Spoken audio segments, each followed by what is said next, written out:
Greetings, friends. Today we're going to be talking about Vanguard Veterans. We're going to talk a little bit about the Sanguinary Priest. We're going to talk about the future of Blood Angels in 10th edition. I'm excited. I hope you are too. So let's get straight into it.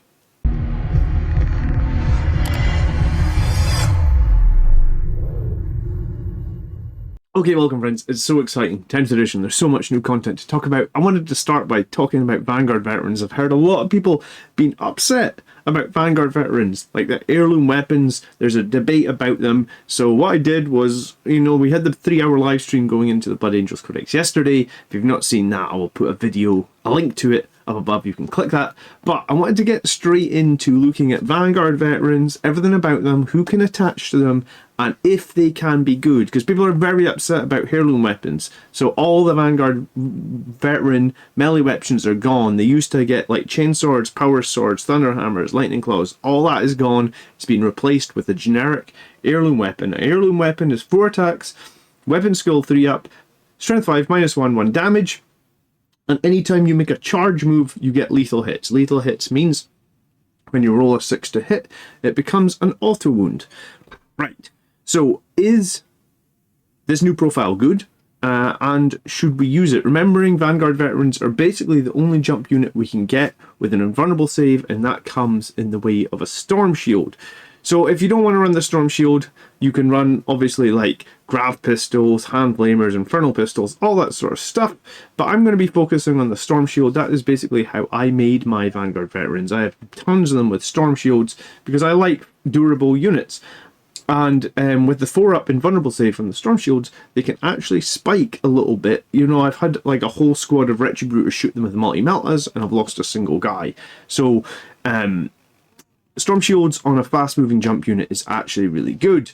If we have a look here, like I said, there's no weapon options. They have an heirloom weapon, and that's what people are very upset about. But what can we attach to Vanguard Veterans? Let's start with the captain on a jump pack. So the captain on the jump pack, if we go forward one slide, you can see he can attach to a Vanguard Veteran squad with jump packs. So I like to run a Smash Captain. I've always run Smash Captains. So I have a bunch of captains with Thunder Hammers and Storm Shields. So that's what I'm looking at here. So that's what I'm going to run. A captain with a Thunder Hammer and a Storm Shield. He will have a 4-up and save. He will also, I guess they call it a Relic Shield now, which will give him wound 6. And he'll have the Thunder Hammer, which obviously lost 1 point of damage, but has devastating wounds. And for a captain with a Thunder Hammer, he gets 5 attacks, weapon skill 3 up. Devastating wounds means when you roll a 6 on your wound roll, you're going to convert all your damage into mortals. So any 6 will become 2 mortal wounds. What does he get? If he attaches to a unit, while this model is leading unit, each time that unit ends a charge move until the end of the turn, you add 1 to the strength characteristics of melee weapons equipped by that model, and once per battle round, 1 unit from your army can be targeted by a stratagem for 0 CPE, even if another unit from your army has already been targeted by that stratagem this phase, right? So, Rites of Battle means that basically we can use a strat on the Vanguard Veterans to make them stronger. Now, if we go back for 1 second, each time this unit ends a charge move until end of the turn, melee weapons equipped by models in this unit have lethal hits. So the lethal hits will come over to the captain as well. So the captain will get lethal hits. So he'll also have devastating wounds and lethal hits. So his Thunder Hammer will auto wound on 6s and mortal wounds on 6s to wound, right? They said they made this simpler. I'm really struggling. Like lethal hits, devastating wounds. Like there's so many like interactions now. I'm actually finding it quite complex. So some people are worried the game is going to be simple.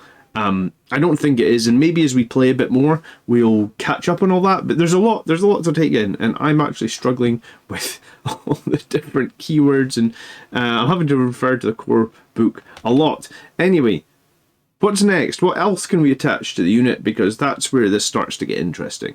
Okay, so here's the interesting piece, and this is a Sanguinary Priest that everybody hated, I think, when we went through the Blood Angels book. Most people said he was like a 3 out of 10, like they generally thought like the Sanguinary Priest is something they were not going to play anymore. Well, I want you to bear with me and let's look at what he does. When he's attached to a unit, models in that unit have a Feel No Pain 5 up, which is good. We used to have that on the banner for the the standard sacrifice, and that was really strong when we used to have that. While this model is leading unit, improve the AP of melee weapons in that model's unit by 1. Okay, so our heirloom weapons would get another point of AP, and our whole squad of guys, including basically our captain and our Vanguard Veterans, would get a 5-up Feel No Pain ability. Right, that seems pretty decent. The Sanguinary Priest, for me, always ended up getting targeted and killed because he was kind of squishy, so now he's bodyguarded, so I actually kind of like him a little bit more. And obviously his 5-up bit is better than his 6-up he had last edition. He can obviously attach to a Vanguard Veteran squad with jump packs. Oh, and if you attach him, even if the Captain, Chapter Master, or Lieutenant has already been attached to it, it makes no sense that they call out like Chapter Master and Lieutenants, because those can't attach. Lieutenants can't have jump packs. I don't know why they've done that. Maybe in the future we'll get a Lieutenant with a jump pack, but right now there is none. So anyway, the Captain is attached to the Vanguard Veteran Squad. We're also going to attach our Sanguinary Priest to the Vanguard Veteran Squad. And before we go any further and we dive into what all these rules actually mean, please remember, I am John, the Blood Angels Commander, and every week on YouTube I do various videos to help you be a better player as Blood Angels. If that is what you're interested in, like, subscribe, share, or join down below on Patreon. All that stuff is super appreciated. Thank you so much for watching my videos every week. It's an exciting time going into 10th edition, and I am stoked to make a ton of content. So, let's talk about these heirloom weapons then. They're 4 attack, strength 5, -1 damage. The Sanguinary Priest is going to give us 1 additional point of AP all the time. So that becomes 4 attack, strength 5, -2, 1 damage. If we charge, we get lethal hits for the whole unit, because that is the Vanguard Veteran special ability, so 6s, auto wound. The Blood Angel's charge bonus also kicks in, which gives us +1 attack and +1 strength. And the Captain charge bonus also kicks in, which gives us +1 strength. So when we are charging with these Vanguard Veterans, they are now 5 attacks, strength 7, -2, 1 damage. We can also now play Red Rampage because a Captain is attached, and that will cost us 0 CP. So play Red Rampage in the fight phase. 1 Adeptus start unit from your army has not been selected to fight this phase until the end of that phase. That model also gains Lance. Lance gives us +1 to wound. So we're strength 7, -2, 1 damage, +1 to wound. What I'm not 100% sure on yet, I need to try and get some clarification on this. It says once per battle round, Rites of Battle. Once per battle round, 1 unit from your army can be targeted for stratagem for 0 CP, even if another unit from your army has already been targeted. Can I take... I'm allowed 3 captains on my list. Someone answered me this in the comments down below. I'm allowed 3 captains. I was thinking Dante lead 1 squad of Sanguinary Guard, Captain lead another squad of Sanguinary Guard, play Red Rampage on them, Captain lead a squad of Vanguard Veterans, play Red Rampage on them. So can we do 3 Red Rampages a turn? Someone answer that for me down below. It sounds like you might be able to. I don't think Rites of War, because Rites of Battle, sorry, is on this captain, so another captain triggers the same rule. It does say once per battle round, but is that... I don't know if that's... I'll have to figure that out, okay? So, not 100% sure. There's a lot of like minor questions in the new rules that aren't super clear. We might be getting an FAQ, and well, I'd say we're probably getting an FAQ on them. I'm going to make a video on the Sanguinary Guard, probably next. I'm going to make that video on Death Company as well, probably next. Anyway, go back into Lance, giving us +1 to wound, right? So, on the charge... And someone talked about this other day. They said, you need a plan to deal with toughness 12 enemies. Well, Vanguard Veterans on the charge are actually, if you use Red Rampage on them, they're actually going to get to wound toughness 12 enemies on 4s. And actually, Sanguinary Guard, with their Incarmite Blades, are actually going to get to wound easier as well because of the +1 strength, and if you attach a Captain, +1 strength as well. So actually, like, Vanguard Veterans are going to be strength 7, -2, 1 damage. Sanguinary Guard are potentially going to be strength 7, -2, 2 damage. So we were worried we wouldn't be able to wound armor, right? Like, that was a genuine concern. Blood Angels won't be able to wound toughness 12 armor with, like, Sanguinary Guard because they're strength 5. Well, with Red Rampage, and also with the Vanguard Veterans, with the Captain bonus, we're actually going to get to wound those on 4s, and we're also going to get a bunch of auto wounds from our lethal hits, potentially in both squads again because of Red Rampage. Red Rampage is a really good strat, and I love the fact you can play it if you're stuck in combat. So you don't necessarily, if you think you do enough damage at the charge and you're worried about the enemy charging you, you can play it defensively as well. That was something that we didn't have before in Blood Angels. You know, when you got charged or when we get stuck in combat, there was no strat you could play to like boost up your combat a little bit. But there is now with Red Rampage. Okay, I also thought you could put Artisan of War on the captain if you really want. That's one of our enhancements. Obviously enhancements can't be given to named characters, but the Smash Captain could take it. It would improve his armor save to 2-up from the 3-up. He also has 6 wounds, right? So he does 6 wounds, 2-up save. And it would also give his Thunderhammer 1 more point of AP. That's cool. It's an option. You don't have to do it. And for the purpose of some of the maths I've done later in this video, I haven't included that. Anyway, let's talk about the survivability comparison of 10 Sangre Guard versus 10 Vanguard Vets, because people love Sangre Guard, right? And then people think Vanguard Vets are a lot objectively worse. Like, people have been saying Vanguard Veterans are rubbish now. Well, I just showed you a way to get their damage up, and we're going to go into damage in just a second, but let's look at the survivability. Take Sangre Guard. We know they're on a 4-up and a 2-up save. Against bolt rifles, -1 AP, Vanguard Vets and Sangre Guard are identical. Against Flamestorm Cannons, so like -2 AP, the Vanguard Veterans pull ahead, because while they will also save on 4s, they will now have that 5-up Feel No Pain from the Priest, and I'd said that 5-up Feel No Pain before was good. Against Power Fists, they're stronger. Against Smites, it's identical. Against Heavy Bolters, it's identical. And then against weapons that do devastating wounds, so basically throwing out mortals, Vanguard Veterans are going to be better here. They're going to survive better against Assault Cannons. They're going to survive better against Thunderhammers. Interestingly, you wouldn't think a unit with a 3-up, and I just realised that I put the wrong number here, let me fix that. You wouldn't think with a unit with a 3-up would be better against a 0 AP weapon than a 2-up save, but now with the devastating wounds, it is actually going to be better, because when the mortals start kicking in, Sangre Guard aren't going to have any protection against those mortals, whereas the Vanguard Veterans will have protection against those mortals. And we know, like, Assault Cannons have weight of fire, so of course there's going to be a lot of mortals because a lot of weight of fire. Anyway, Vanguard Veterans are better against Thunderhammers as well, and the Mastercrafted Power Swords, which you can kind of just see behind my head. Okay, so Sangre Guard will be more survivable in melee combat, right?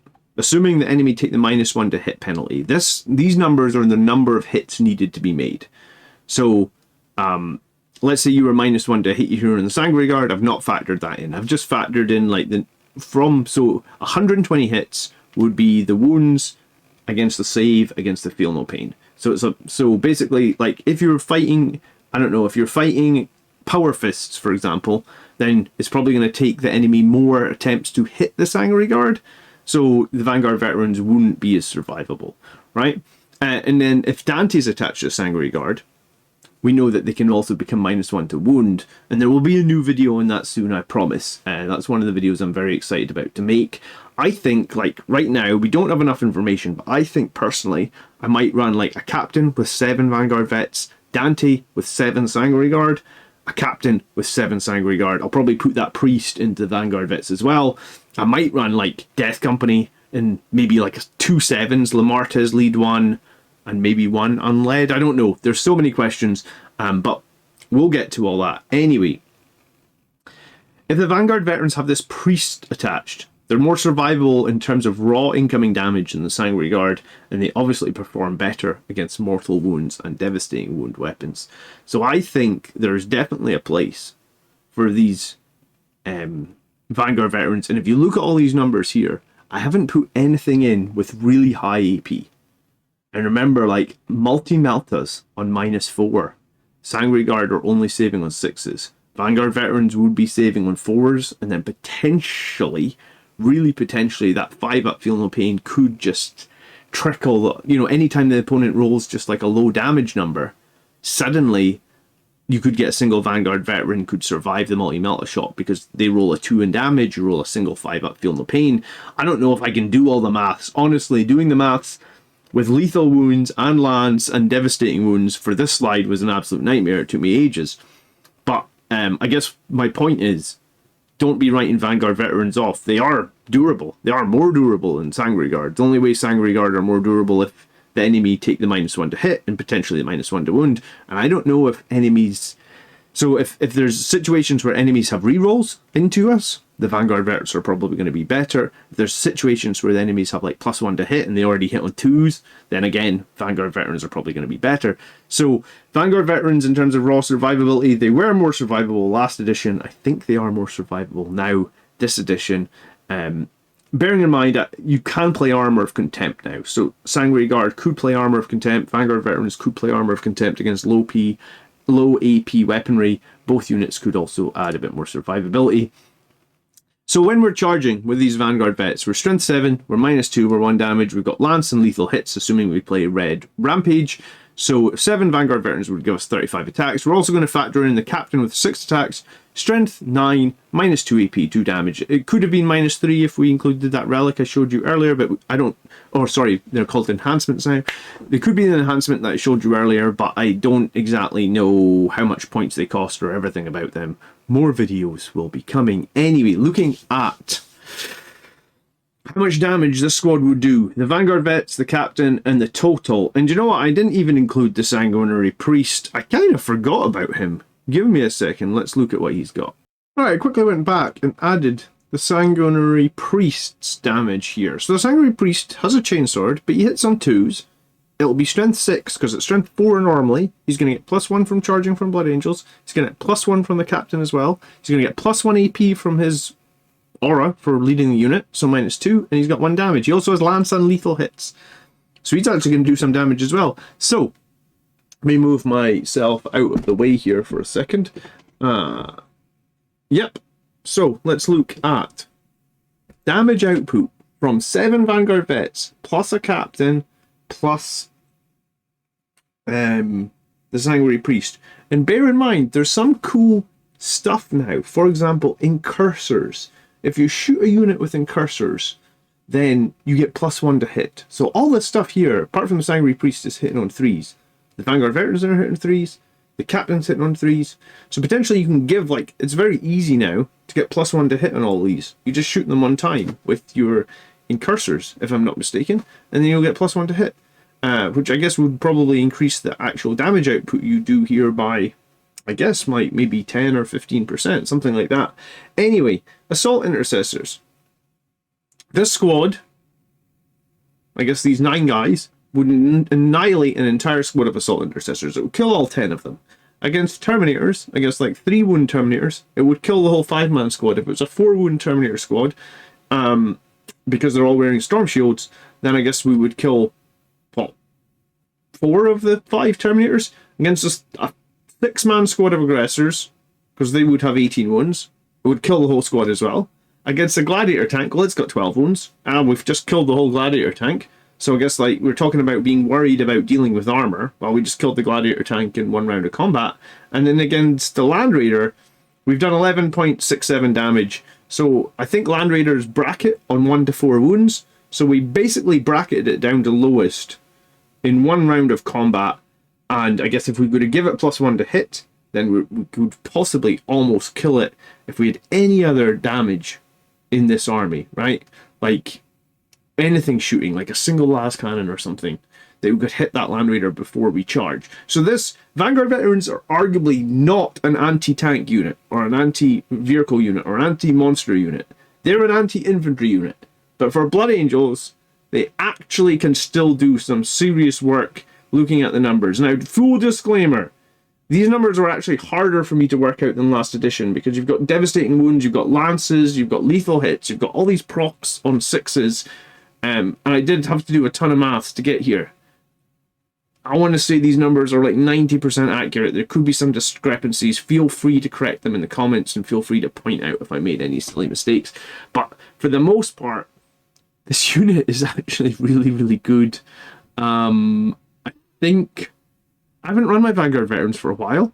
And I love having a unit with 4 up in funds and 5 up feel no pains. Yes, it sucks you can't revive them anymore, but the reviving cost of them was really expensive, and it was also pretty situational in that, like, sometimes people just ignored the unit that you were going to revive, right? So overall, I'm actually feeling pretty happy about this. So my final conclusion is, arguably still the most durable unit and fast-moving jump infantry unit. Vanguard Veterans, because they can spike on those 4-up saves, are still good even if they only have those heirloom weapons. Red Rampage gives them play. This and being led by a Smash Captain for extra damage, and also the extra strength basically changes that like toughness 12 breakpoint, because if you don't have the captain leading them, then they would just be strength 6, so they wouldn't have the opportunity to get the basically wounding that toughness 12 on 4s, which they can get if they go to strength 7, and then you play Red Rampage for the lance, right? And I like the Sanguinary Priest in there as well for the durability and the AP. So overall, I think I'll still run a Sanguinary Priest. I'm still happy. Personally, I'm also okay with not magnetizing more Vanguard Veteran weapons. Every edition, they make me magnetize a bunch of weapon arms. They've actually kind of simplified that now. They've simplified that with the Sanguinary Guard as well, with the swords and axes. And personally, I'm kind of okay with it. If the rules are more balanced, I'm probably okay with it. I think this could have been done as well in some sort of cheaper way with Assault Marines with chainswords. Like if you just want a boatload of chainsword attacks, you could do that. You won't be able to get the same break point into toughness like 12 because of the extra strength on the Heirloom weapon.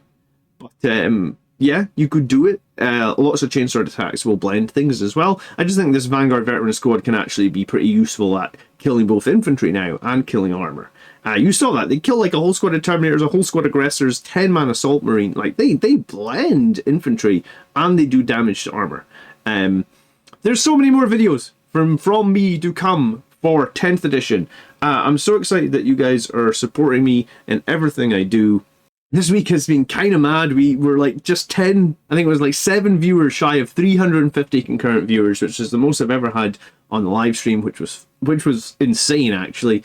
And yesterday was the best ever day I had in terms of YouTube views. Thank you so much for watching and supporting the Blood Angels throughout.